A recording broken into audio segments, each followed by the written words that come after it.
Good morning. So it's Kashira here coming on with a live stream broadcast for you. If you're watching the replay, please make sure that you share this out and invite your community, tag some friends that may need to hear this message. Today we're going to be talking about why some people fail to gain and maintain momentum in their business. If you haven't heard, next Thursday I am doing a free webinar on creating your momentum plan. We're going to be talking about maintaining and growing momentum for your brands, for your businesses, and being forward looking.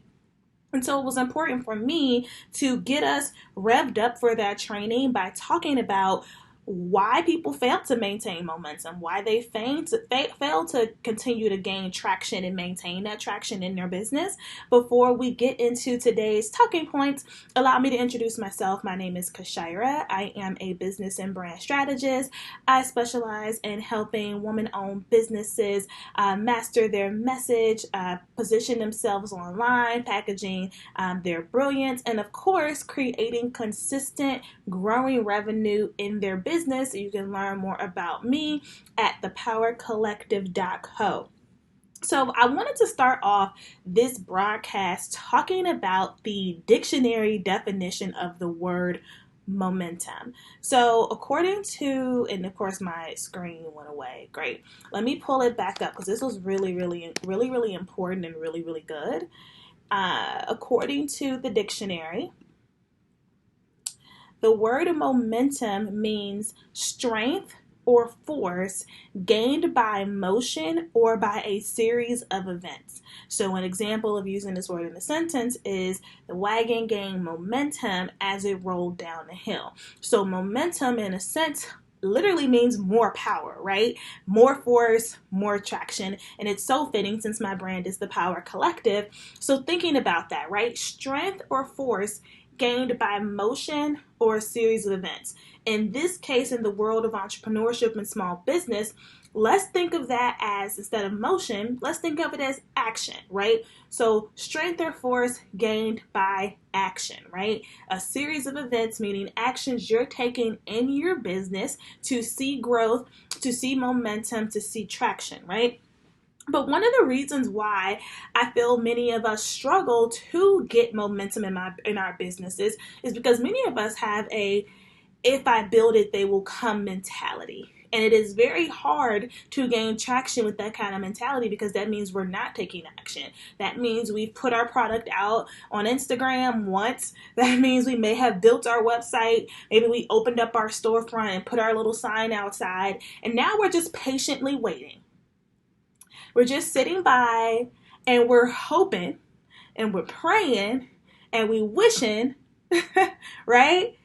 We wishing that somebody comes and sees us, and then we hope that the person that does come and see us, that they then take the action and broadcast us and tell everybody about our businesses.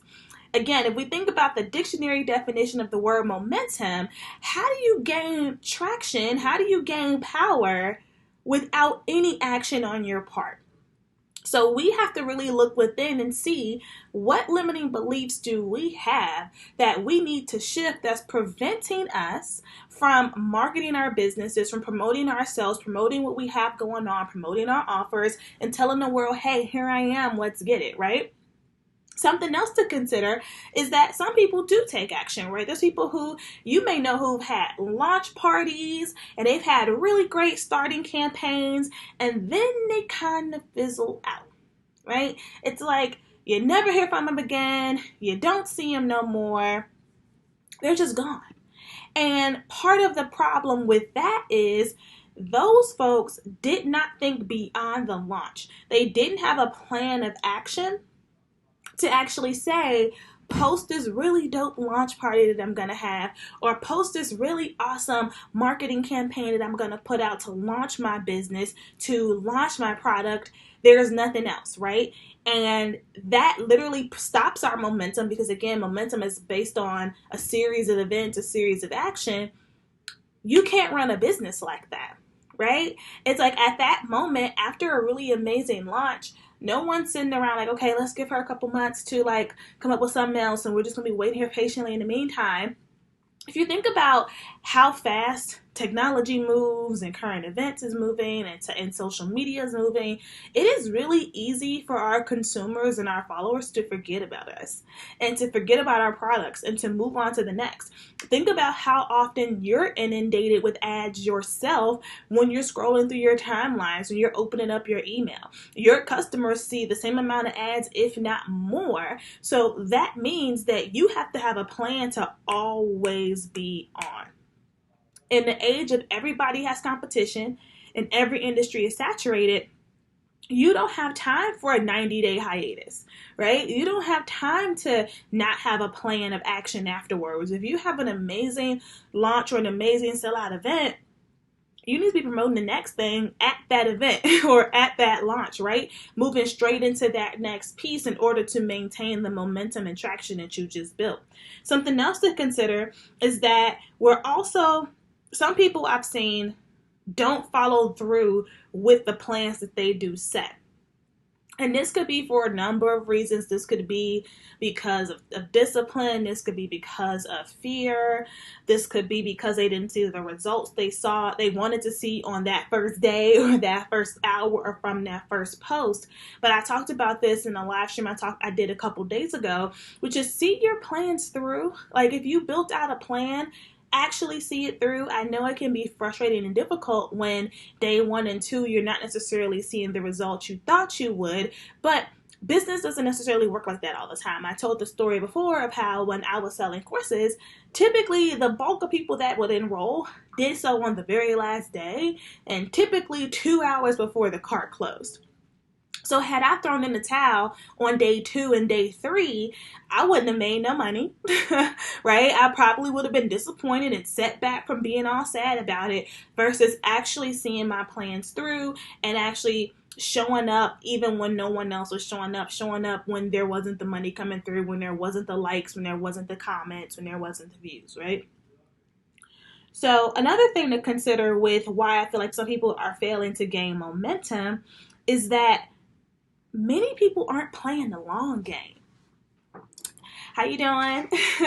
And this connects very much to the not having a plan of action, but so many people are running their businesses in the moment, day by day, from the seat of their pants, meaning every single day is like, I don't know what I'm going to be doing. I'm just waking up and seeing what I feel like doing. So there is no business strategy, there's no content plan, there's no content calendar, there's no launch schedule, there's no quarterly focuses and priorities. And when you operate like that, when you operate like day to day, I'm just gonna do what feels good and put out what I feel like putting out, you're not playing the long game.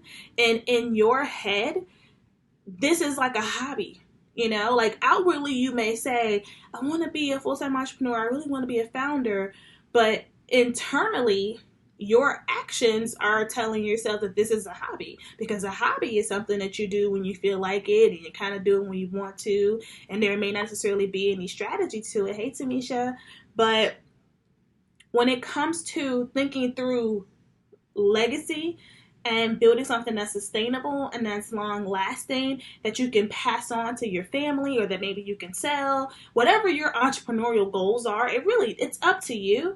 But you have to start operating like that 6 or 7 figure founder right now, which means you need plans, you need goals, you need outlooks, you need priorities, you need measurable milestones.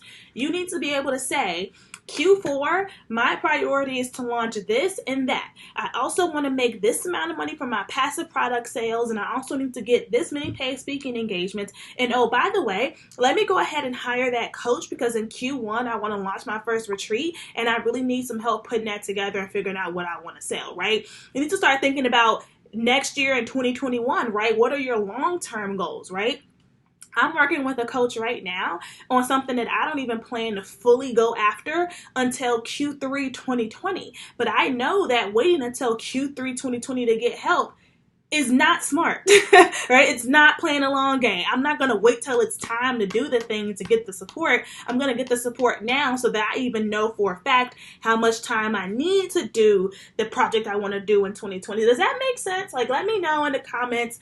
Is this making sense? It's like, I want you to really start to shift your thinking around what is it that you actually desire from entrepreneurship, so that when you have the opportunity to gain momentum and gain traction, you can recognize it and you're able to start to operate in the space that you want to be in, right? I'm a huge fan of visualization and speaking things into existence and the law of affirmation. And I'm always really thinking about when I was still working my 9 to 5. I shared this before. I was working my 9 to 5. One of my old coaches gave me this like one liner to like add in my prayers, right? Which was, I believe it was, help me to become the person who attracts the next level of abundance I desire, right? Help me to become the person who attracts the next level of abundance I desire. Because I recognize that as a 9 to 5 side hustler who was making inconsistent money, it was good money sometimes and no money sometimes as well, right? I knew that there needed to be a shift in how I did things and how I viewed things. I've also shared that I had to overcome some limiting beliefs around money and pricing and all of those different things. And those are a whole other videos and broadcasts. But essentially, I had to work on those things then. I couldn't wait until I hit the 6-figure mark to get my money mindset together, because let's keep it 100, I probably wouldn't have hit the 6-figure mark had I not shifted that money mindset, because I would have still been undercharging, right? And I still would have had 1,000,001 clients and barely really seeing any traction in my business, right? So I had to start to operate as the person who already had 6 figures. And that didn't necessarily mean outwardly, it was more internal. That meant, how does this person think? What kind of things does she say? What's her morning routine? When does she work on her business? How does she think about her business? What kind of plans does she have? What kind of priorities does she have? And so I had to really shift to start acting like that, right? So it's the same thing here when I say we're not playing the long game. We're not operating like the CEOs and founders that we really want to be.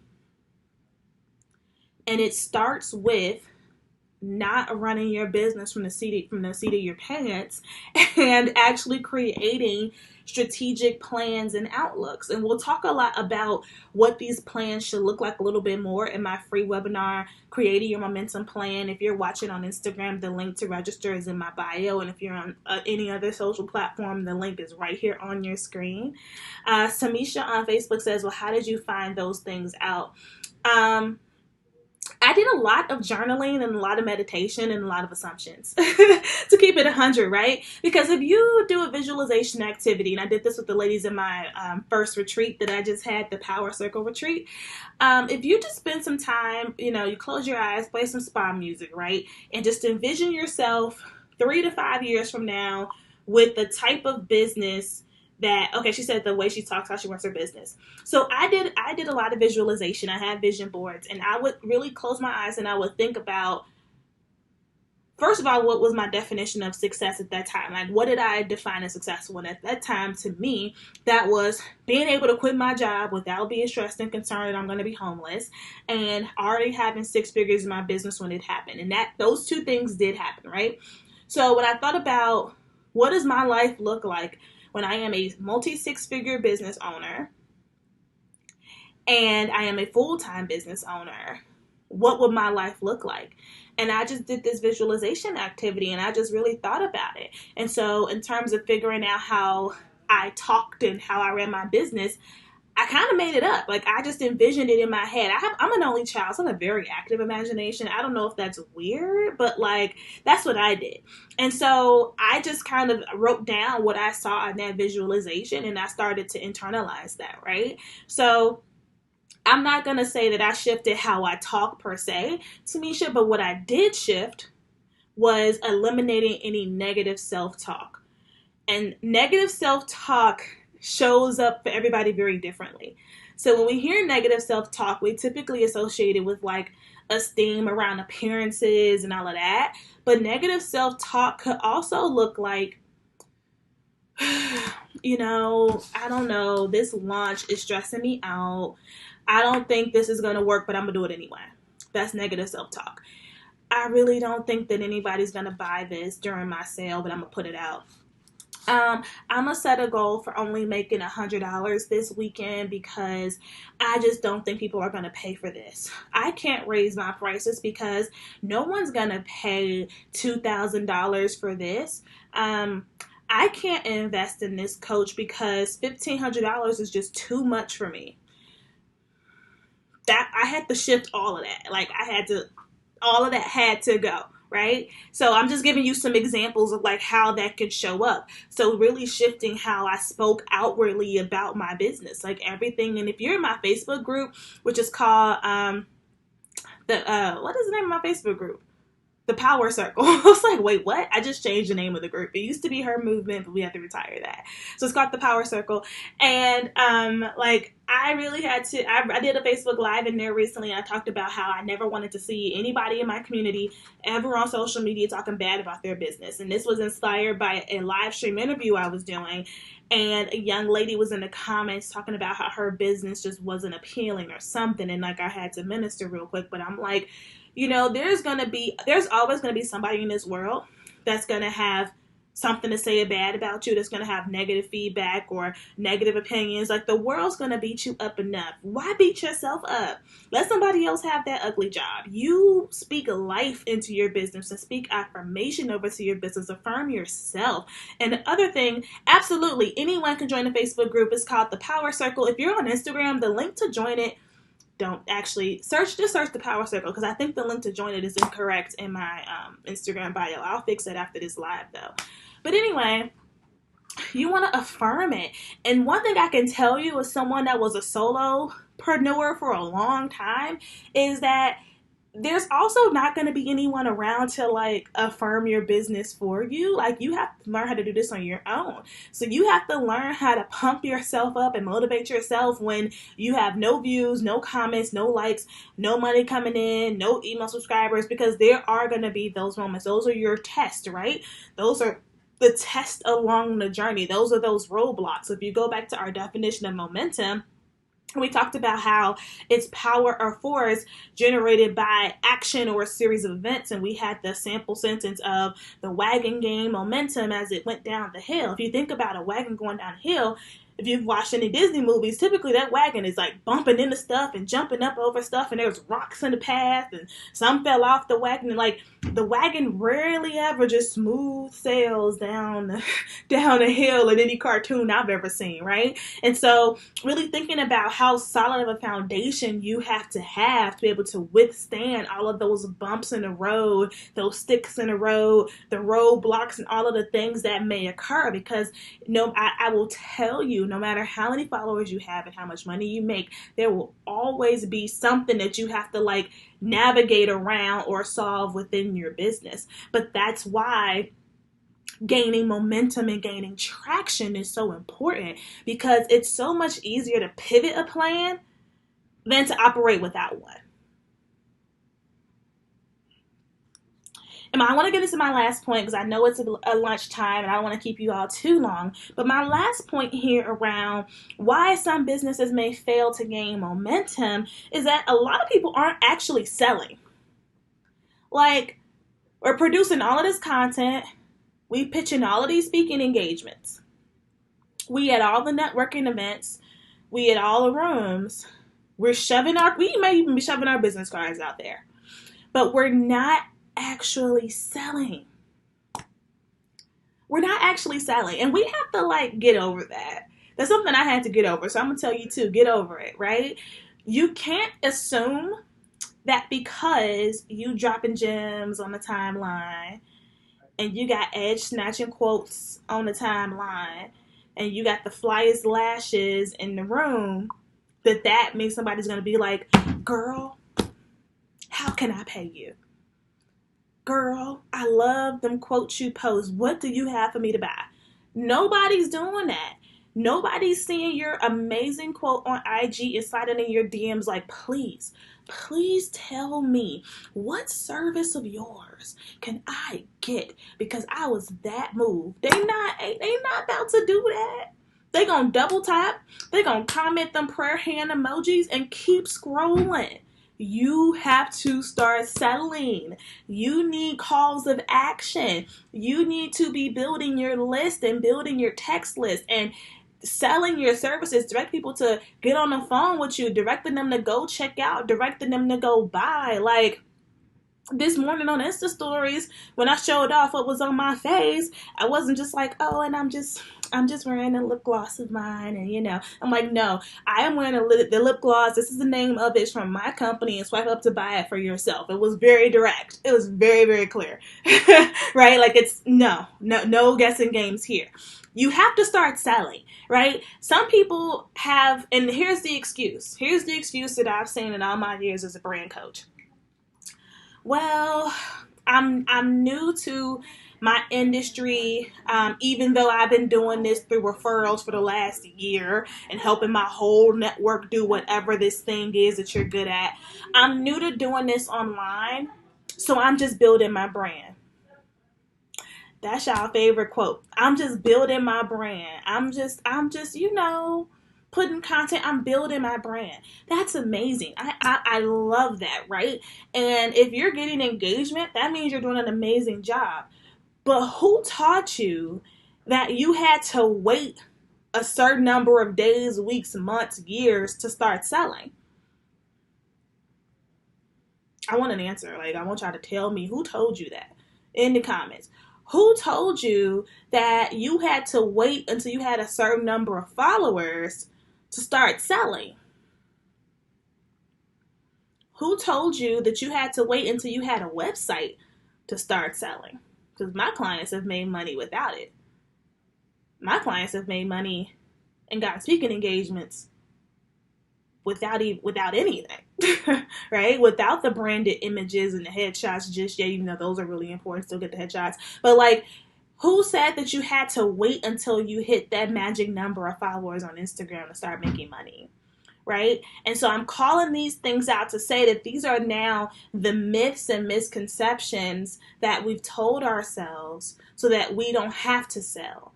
But you should start selling as soon as possible. Building your brand is 100% important, but building your brand doesn't equate to making money. Brand building activities and revenue generating activities are not the same thing. If you're in Fearless Founders, you've heard this a lot. That's my membership community. You've heard this a lot, right? I literally have a formula of how much time you should allocate for each of those activities. But I want you to think about how maybe you're doing all of the things. Maybe you have a plan of action. Maybe you aren't living in the moment. Maybe you have goals and long-term things. You're playing the long game. But maybe the missing piece for you is that you're just not selling. And selling consistently. So some things I want you to think about and I want you to journal about as you think about all of the core points I've talked about is, where have you failed potentially in gaining traction? Or where do you need to show up differently now to maintain the traction you do have? I invite you to join me next Thursday for my free webinar on creating your momentum plan. The URL is bit.ly/create your momentum plan in all lowercase. It's next Thursday at 6:30 p.m. Eastern Standard Time. Yes, there absolutely will be a replay, but will only be available to those that register. With that, I will talk to you all in the next live stream. Have an amazing rest